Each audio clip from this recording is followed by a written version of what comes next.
Hi, everyone, and welcome to Faith in an Ever Changing World Encouragement and Hope Faith Story. I'm Janet Harley, your host, and I am excited today to be with Kerri Pomarolli. She is amazing, and you'll find out more about her right after this.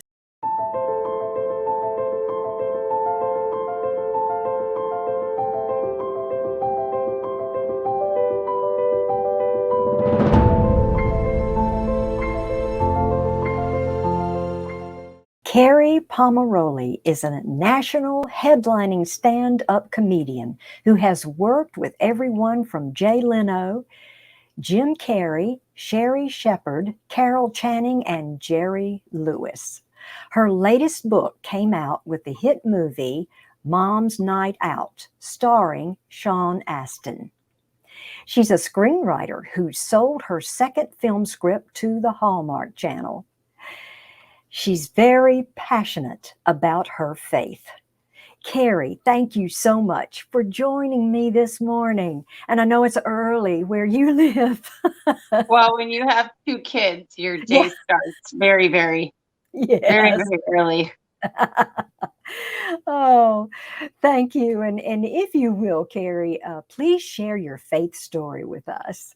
Well, it's such an interesting question, Janet, because don't we have so many faith stories? Yes, I feel like there are. every day is, an evolution of where I am and where I'm Mhm. going and where I wasn't yesterday. And Right. for the people that are watching, we all have different backgrounds. I was raised with a Southern Alabama Presbyterian mother who's very Christian. She's more Christian than everyone I've ever met. And, and then she married a Yankee Italian Catholic guy from Detroit.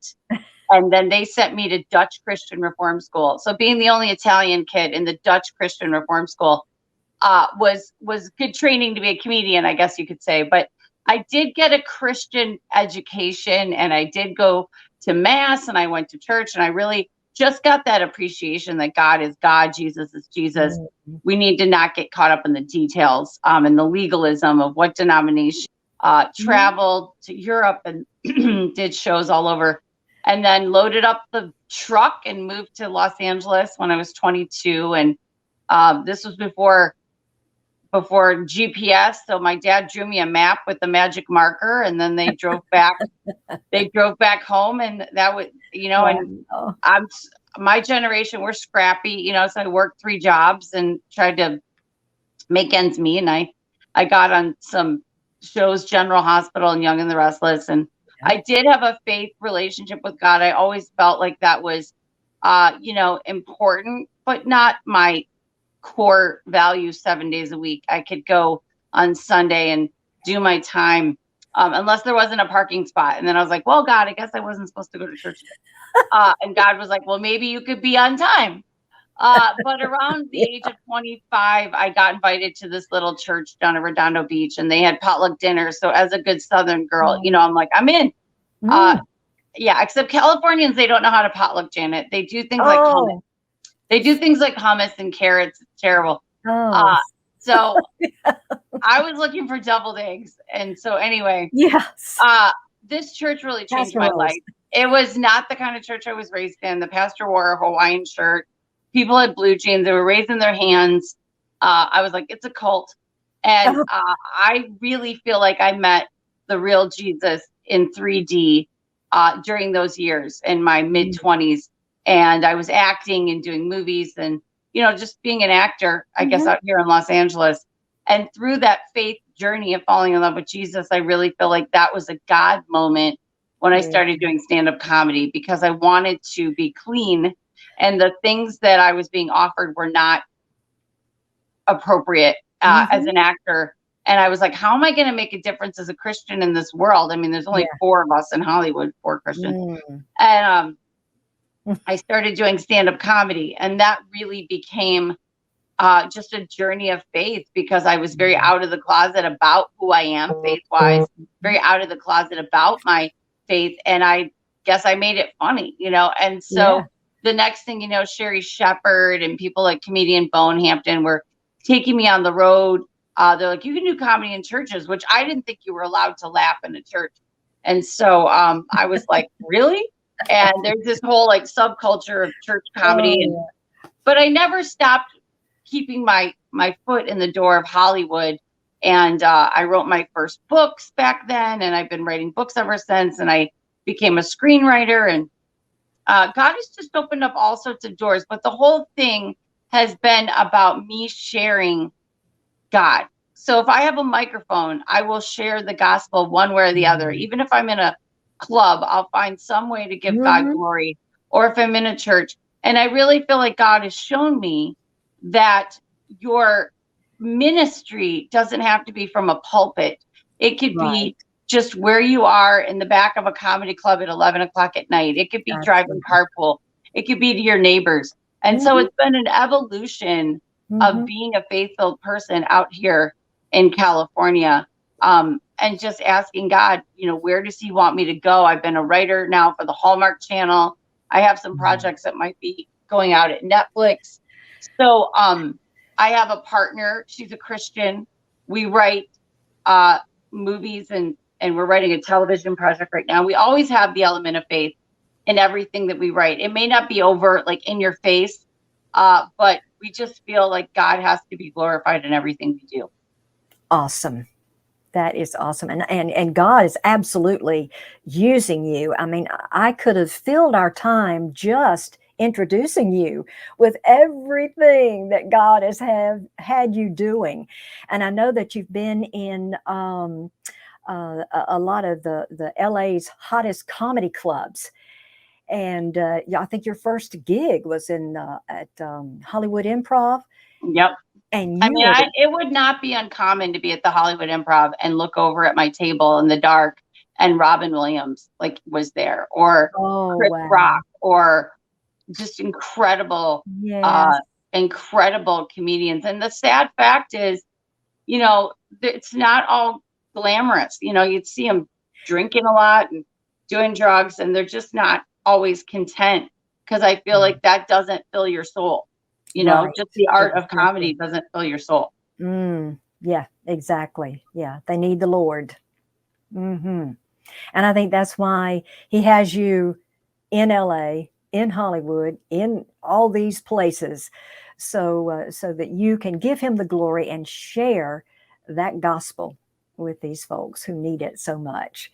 Yeah. And I think too that LA, you were voted one of LA's most inspiring people by the LA Voyage magazine.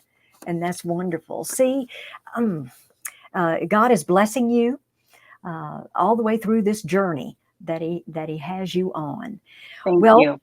I know that you are very passionate about your faith.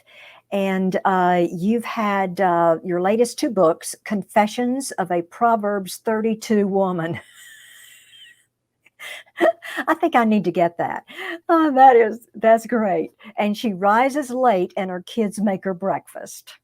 How sweet.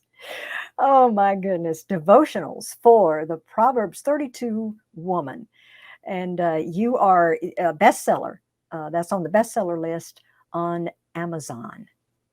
Yes. All right. That was really fun. Those were really fun projects to be a part of. And it's really fun when you just pour your heart out and you put it on a piece of paper, and then people all over the world read your embarrassing stories. But I guess you know what that's like. We just have made a career out of telling embarrassing stories. Yes, that's right. Yes, we're both storytellers. Absolutely. Did you draw from your own life with your stories when you were doing storytelling? And now what now? Did you draw from your own life when you would do storytelling? Partly, yes. Yep. Some of the stories I tell are very true. And then others, are a little embellished and made up. So, but it's fun. It's fun. And fun sharing those stories with people. I have links that I will put in the comments section after the broadcast. And so we want you to, we're going to be praying for you, Kerri, that God will continue to bless you in this journey he has you on. Well, we need the prayers out here in Hollywood. We really need the prayers Yes. to move forward with films and move forward with projects. And there's a lot of Yes. spiritual warfare to not have those types of projects move forward, but we need them now Mhm. more than ever. Absolutely. Yes, we do. Amen. Amen to that.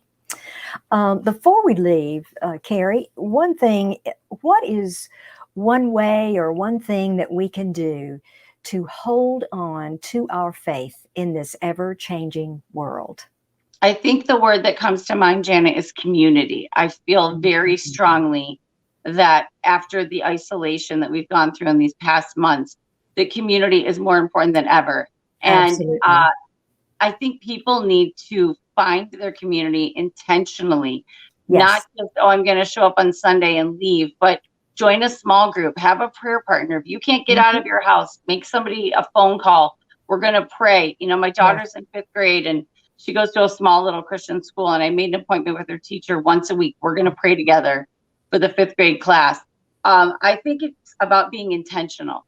Yes. Yes. We definitely have to be, all of us have to be intentional about that. Thank you again, Kerri, for joining me this morning. And thank you all for watching.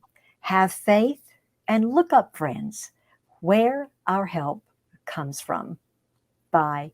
God bless.